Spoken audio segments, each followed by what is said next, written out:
한적한 시골 마을에서 아주 오래된 도서관이 있었어요. 이 도서관은 특별한 책 한 권을 갖고 있었는데 그 책은 무지의 베일이라는 이름이 붙어 있었습니다. 이 책을 읽는 사람은 잠시 동안 자신의 모든 특성을 잊고 세계를 완전히 새로운 시각으로 바라볼 수 있게 된다는 전설이 전해졌어요. 어느 날 호기심 많은 청년인 민준이 이 도서관에 들어섰습니다.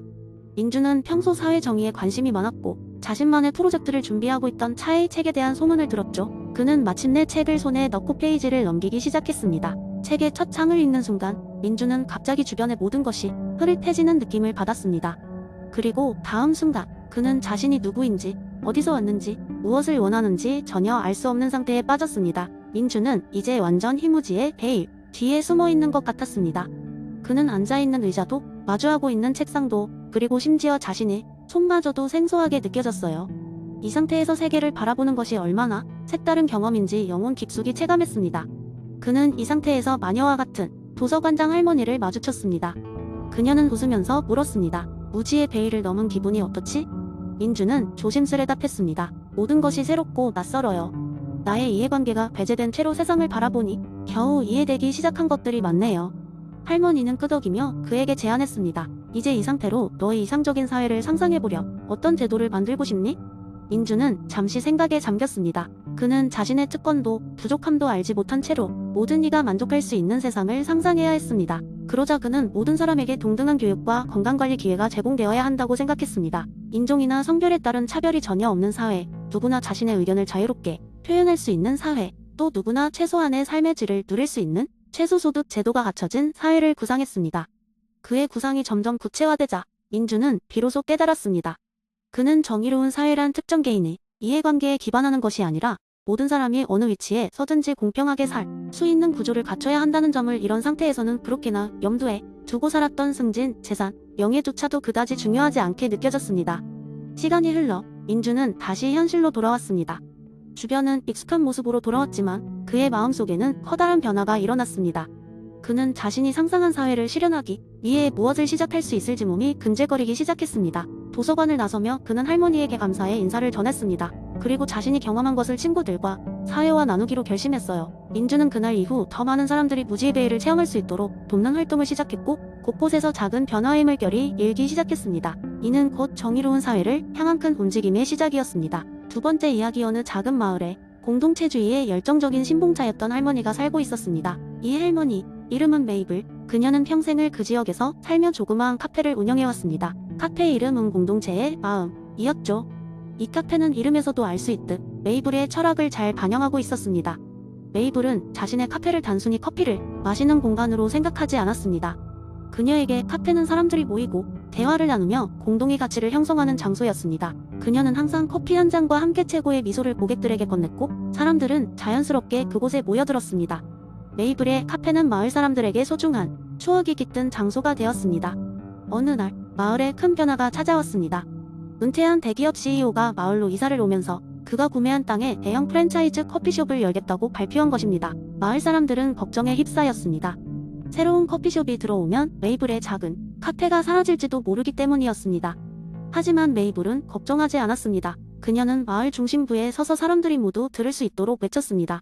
여러분, 우리의 삶은 단순한 소비로만 이루어지는 것이 아닙니다.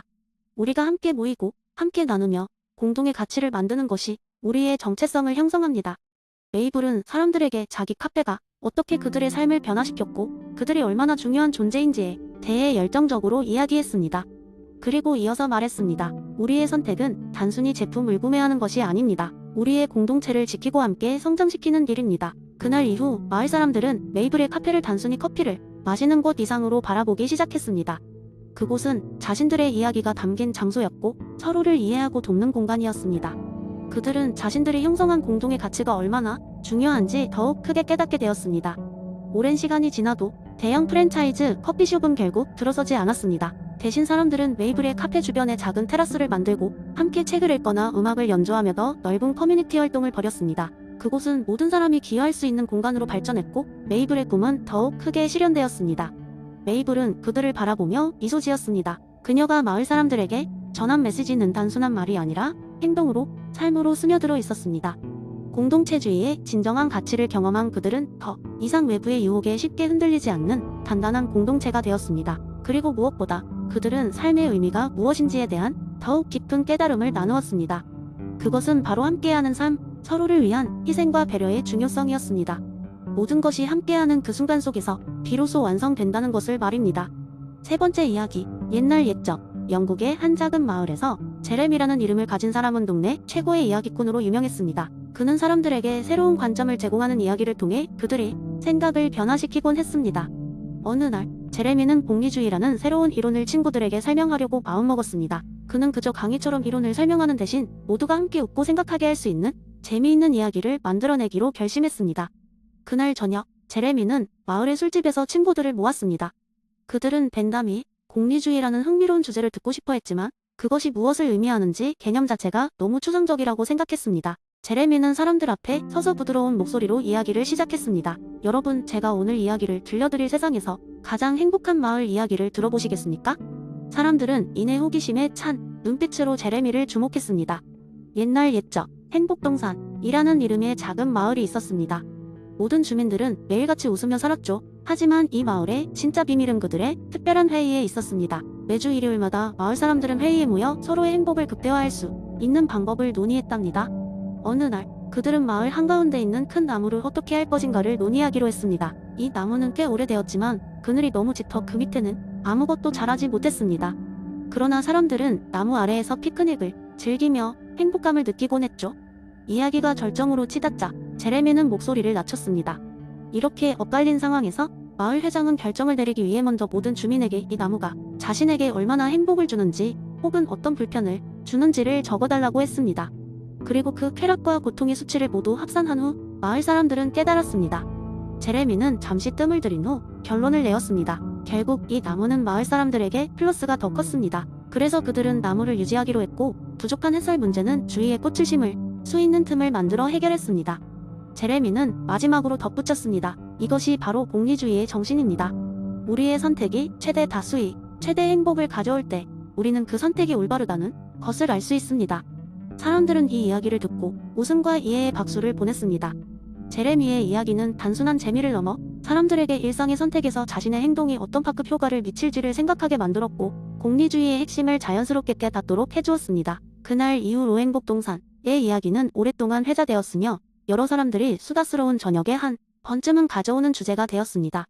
제레미의 이야기는 단순한 이론을 실생활 속에서 적용할 수 있도록 해주는 매개체가 되었고 사람들은 그를 자신들을 행복으로 이끄는 행복의 이야기꾼이라고 부르게 되었습니다. 네 번째 이야기, 어느 작은 마을에 데이비드라는 이름의 호기심 많은 소년이 살고 있었습니다.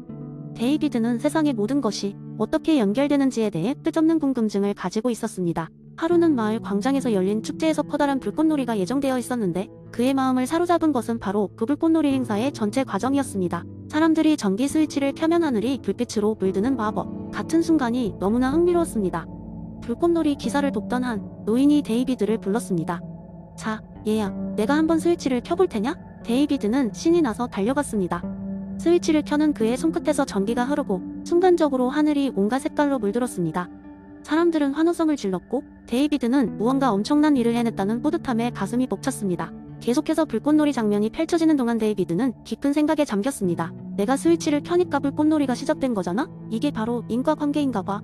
하지만 더 생각해 볼수록 뭔가 이상하다는 느낌이 들었습니다. 과연 스위치를 켜는 것이 반드시 불꽃놀이를 펼치게 한 것일까요? 스위치를 켜보기 전까지는 그 결과를 예측하거나 보장할 수 없지 않았을까요? 같은 마을에서 불꽃놀이를 수십 년간 해온 경험 많은 불꽃놀이 기사 엘버트 씨는 데이비드의 질문을 듣고 웃으며 말했습니다. 아, 데이비드, 내가 흉이라는 이름을 들어봤는지는 모르겠지만 이건 아주 흉적인 질문이구나. 엘버트 씨는 데이비드에게 인과관계에 대한 흉의 이론을 설명했습니다. 우리는 보통 스위치를 누르면 불꽃놀이가 시작된다고 생각하지만 그건 우리가 경험을 통해 배운 패턴일 뿐이란다. 혹시 전선이 문제 있거나 스위치가 망가졌다면 어떻게 됐을까? 경험이란 걸 반복적으로 봤다고 해서 꼭 그게 진정한 원인이라고 할 수는 없어. 데이비드는 깜짝 놀랐습니다. 그렇다면 저는 어떻게 불꽃놀이가 스위치를 켠 결과라고 믿게 된 거죠? 그건 아주 자연스러운 일이야. 엘버트 씨가 대답했습니다. 우리는 습관과 경험을 통해 세상을 이해하지. 하지만 어떤 일이 잘못되어 예상과 다른 결과가 나타날 수도 있어. 그러니 인과관계를 너무 확신해선 안 돼. 항상 호기심을 잃지 않고 질문을 던지렴. 그날 이후로 데이비드는 주변의 모든 것을 새로운 시선으로 보기 시작했습니다. 오후에 내리면 밤이 온다는 사실도 무조건적이라고 믿지 않았습니다.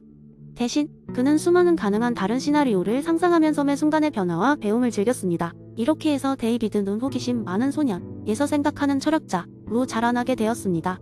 비록 그가 세계의 모든 비밀을 풀지는 못했지만 그는 세상을 이해하려는 끝없는 여정에서 분명 중요한 걸 배웠습니다. 그것은 바로 우리가 모든 것을 안다고 믿는 순간이 가장 위험한 순간일 수 있다는 것이었습니다. 그리고 그 모든 것은 불꽃놀이의 작은 스위치에서 시작된 기나긴 썰이었습니다.